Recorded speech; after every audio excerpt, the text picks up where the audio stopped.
Welcome to the Unblock Your Business podcast. I'm Abby Rogers, success coach, business coach and hypnotherapist, and I help high achievers and business leaders master their subconscious habits for success, income goals and, above all, happiness. But success isn't just about mindset or strategy. It's about combining both and sealing the deal with a big dose of subconscious alignment, because our subconscious holds the true key to unlocking our potential. Let's dive in and look at how you can show up bigger, better, and more uniquely aligned in life and business today. Hello, and welcome back to Unblock Your Business. So today's episode is all about whether you can run your business without social media. This is one thing that really comes up time and time again for me, and I've got personally such a love-hate relationship with social media. I've definitely considered being off there completely at times in the past, and I know that for many business owners it's this catch-22 situation. So you feel like you've constantly got to be on there to build your business, but you find it really exhausting coming up with regular content, maybe even really struggle to think of ideas to post and then just end up beating yourself up for not posting. And it can take up huge amounts of time, and you get sucked into constantly checking your notifications, which of course feeds that emotional roller coaster of feeling great when you're seeing lots of likes and feeling absolutely rubbish when there's nothing. If I had £1 for every time somebody had said to me, gosh, I wish I just didn't have to be on here anymore, then I would be so rich by now. So can you and should you run your business without social media? Well, those I think are two very different questions. The answer to the first one, can you run your business without social media, is definitely yes. It is absolutely possible to run a business without it. And there are plenty of businesses that do exactly that. Now, I recently did a course by Leonie Dawson, an amazing coach, business coach, creative. She does phenomenal work. And that was all about marketing without social media. Now, I'm not going to go into great detail today on exactly how to do that, but do feel free to click on the link in the show notes, which takes you to Leonie's course. Feel free to sign up for that course if that's something you really want to learn more about, exactly how to do it all. Personally, I did her course because I wanted to be fully informed for myself and my clients. And I wanted to just remind myself that there are other possibilities out there. Because, you know, we all get sucked into this herd mentality of just doing what everybody else is doing without questioning it. And I think it is really good sometimes just to stop and make ourselves reflect on the possibilities and other ways of doing things, rather than just blindly carrying on with what we're doing. And Leonie's built an amazing $11 million business, so I think she knows what she's talking about when it comes to marketing and strategy. And I thought, if anybody's going to know, then she's going to know. So I thought I'd dive in there and just check out what she had to say. And I think, yes, if I'm honest, I would love to really reduce social media use in my business. So that is exactly what I'm doing now. But I'm not getting rid of it entirely, although who knows, in future I may just go down that route. But at the moment, reducing feels like a really good thing for me to do. And the truth is for me that it is really a very valuable part of the picture for me still in my business. And I think it would be foolish to give it up completely. But the thing is, when we're just feeling exhausted by something and really disillusioned with it, it's very easy to be two-dimensional about things and two-dimensional in our thinking. And we see things as either black or white. We don't see the shades of grey in a situation. So when we are kind of in the throes of feeling the pressure to keep being on social media all the time, we convince ourselves that we can't possibly cut down on what we're doing, and we exhaust ourselves with it more and more until finally we just can't take any more, and we just get to this point of really hating it and we completely burn out, or we just stop posting and just feeling completely overwhelmed, and we sort of end up almost in a position of sabotaging everything that we've been working so hard for. Now, one of the key things about marketing is consistency. So we have to be showing up regularly to really get noticed and really connect with our audience. And you've probably heard that time and time again. But our mind tends to take that to the extreme when social media is involved, especially, and we find ourselves barely disconnecting from our phones at all. It's like we've got to be kind of super glued to them constantly. And that, I think, is the real problem. It's such an addictive thing that our brain just can't put it down. It's just like, no, I've got to be on there all the time or I'm going to miss out. So it's not that social media is a bad thing per se. The problem, I think, is just that it's really addictive and that we allow the way that we use it to become unhealthy and it becomes all consuming. And so we end up spending far too much time on there, far much more than we need to, far much more than is healthy, and far much more than is actually needed for our business. So just taking some of Leonie's stats, for example, she looked at traffic going to her website and she realised that only about 20% of the overall traffic going there was coming from social media.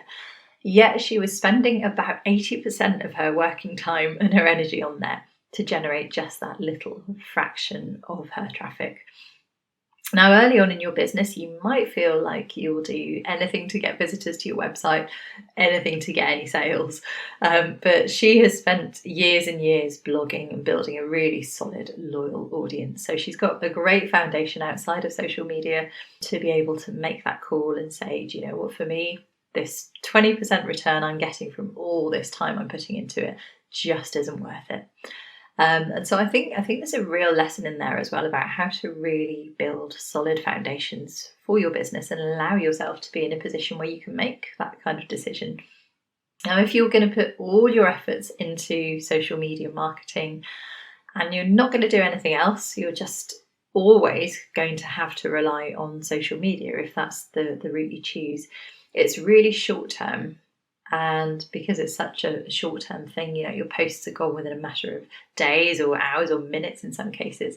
So you've got to keep feeding the machine. You've got to constantly keep coming up with content.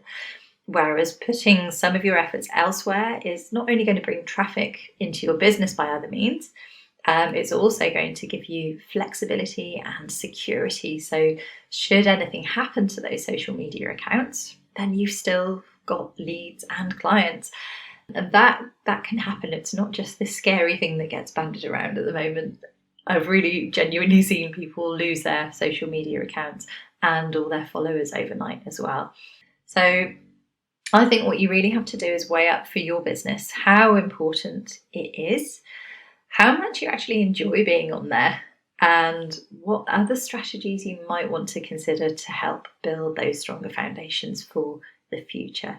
So it's not just as simple as should I be on there or not in a kind of how do I feel kind of way. I think there's lots to bring into the picture. The other thing to think about is that social media really is a fantastic source of connection. It's kind of in the name, isn't it? Social. So not just for marketing purposes, we often kind of lose sight of that, but also for support. And I personally have made so many great friends just through interacting online. And that's been really amazing for me through having kids and early motherhood and through surviving COVID as well, when we just couldn't see anybody and online interaction was such a boost. It was so helpful to me.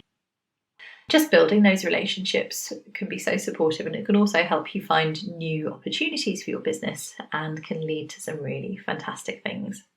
So I think if you're in that place where you're thinking, oh, I just want to get rid of it, I've just totally had enough of this, and you're just wishing that there was a way out, then maybe it's time to just spend a moment listing out all the pros and cons rather than just focusing on what's wrong with it, and just saying to yourself, look, are there some positives here? Is it still something I need to be on to help maybe set a path for a business in future where I can exist without it, and help you work out basically whether it makes sense for your business to opt out entirely or to stay on social a bit or to have a gradual get out plan. So look at your stats, look at what else you could potentially do, and remember it is always possible to do things differently if that is what you really want to do. So having done that for myself, I've realised that right now is not the time for me to quit. And actually there's lots about it I do enjoy and I do find really beneficial personally as well as business-wise. But I do really want to cut down my own reliance on it. So for me, it's about working smarter and using my time much more effectively rather than just cutting it out completely. I'm concentrating on building my audience and in particular my email list through this podcast and through the associated blogs that go with it. So please do share if you're enjoying what you're hearing, because that would be amazing. And I'm using mindset and practical strategies to really help me make the most productive use of my time on there, rather than just being constantly attached to my phone for very little gain. So it's all about using it more smartly rather than just constantly being on there. I always love to say that consistent doesn't have to mean constant. There is definitely a very much less time intensive way to do things. So I've taken the Facebook app off my phone. I did that at the beginning of August when I went on holiday. It's now the 19th of August as I'm recording this. And I haven't reinstalled it yet, which is fantastic. And it's been really, really wonderful. So I've found I'm getting so much more done in my personal life. I'm relaxing so much more, feeling really present. And what I'm doing social-wise is just checking into my groups and into the memberships that I'm in intentionally when I need to, rather than constantly checking. And it's working really well. I'm also on LinkedIn as well as Facebook, and I'm actually really enjoying the community and interactions on there at the moment too. So if you're on LinkedIn, do come and say hi. That one is staying because I'm really enjoying that as a platform at the moment. So I know it can be hard to just break free of that compulsion to keep checking. That's always been a big thing for me, particularly at times when I'm feeling more anxious and stressed. And I think that is the biggest struggle for most people. So what I'm actually thinking of doing, because that's very much my area of expertise, is reducing anxiety and reducing habits and addictions and reliance on things that aren't actually that good for us in life. So I'm thinking of producing a mini course to teach you all the mindset and practical things that you need to consider to allow you to use social media more effectively for your business without it taking over your life. So it's going to be like a minimal use of social media course, the most out of your time on social. So if you would like to hear more about that when it launches, then you can get my email list by downloading my free guide, which is called Manage Your Social Media Without the Stress. That's in the show notes. I will keep you posted as that develops and evolves. If you'd like to check out Leonie's course, remember that one's called Marketing Without Social Media, then just check out the link to that in the show notes as well. And you can pop straight through and check that one out. And if it looks good, feel free to go and buy that one. So great talking to you today. I hope that has been interesting and informative, and I would love to hear your thoughts. So if you'd be happy to share those with me, then come and continue the discussion over in my free Facebook group, which is called Unblock Your Business. I'd love to see you there. Take care. Thanks for listening. I really hope you've enjoyed today's episode. If you have, it would be incredible if you could pop a review on iTunes, Google, Spotify, or your favourite podcast platform. And if you want to dive deeper, you can find me in my Facebook group Unblock Your Business or at www.unblockyourbusiness.com.